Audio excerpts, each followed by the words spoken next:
एक दिन बादशाह अकबर दरबार में बद्दी गंभीर मुद्रा में बैठे किसी समस्या पर विचार कर रहे थे।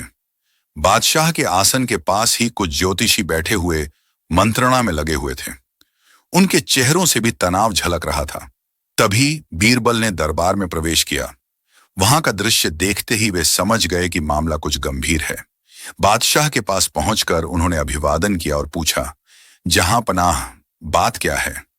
आज आप बड़े चिंतित दिखाई दे रहे हैं। आप मुझे बताइए, शायद मैं आपकी चिंता कुछ कम कर सकूं। बीरबल, कल मैंने एक बहुत ही बुरा सपना देखा। मैंने देखा कि एक को छोड़कर मेरे सभी दांत गिर गए हैं। मैंने इन सभी ज्योतिषियों को उस सपने का अर्थ बताने के लिए बुलाया है। बादशाह ने बताया। अच्छा, अच्छा। बीरबल को सारी बात समझ में आ गई थी।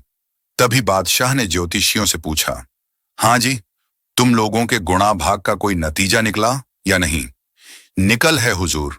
हम सब ज्योतिषी आपस में सलाह मशविरा करके इस नतीजे पर पहुंचे हैं कि जहां पनाह के सारे रिश्तेदारों की मौत उनसे पहले ही हो जाएगी। यही इस सपने का अर्थ है, एक ज्योतिषी बोला। उस ज्योतिषी की बात सुनकर वहां मौजूद सभी दरबारी भौचक्के के रह गए। दरबार में सन्नाटा छा गया था और सभी लोग सकपकाए हुए से बादशाह की ओर ही देख रहे थे।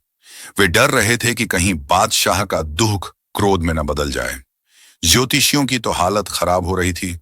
बादशाह के माथे पर बल पड़ गए थे और मुट्ठियां भींच गई थीं।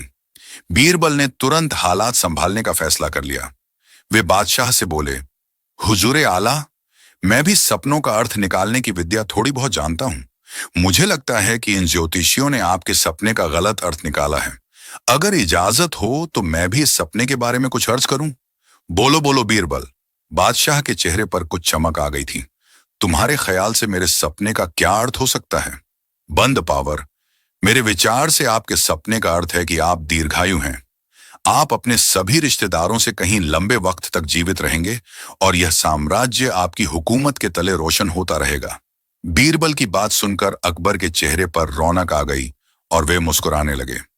बीरबल ने उनके सपने की एक नए दृष्टिकोण से व्याख्या करके पूरा वातावरण ही परिवर्तित कर दिया था।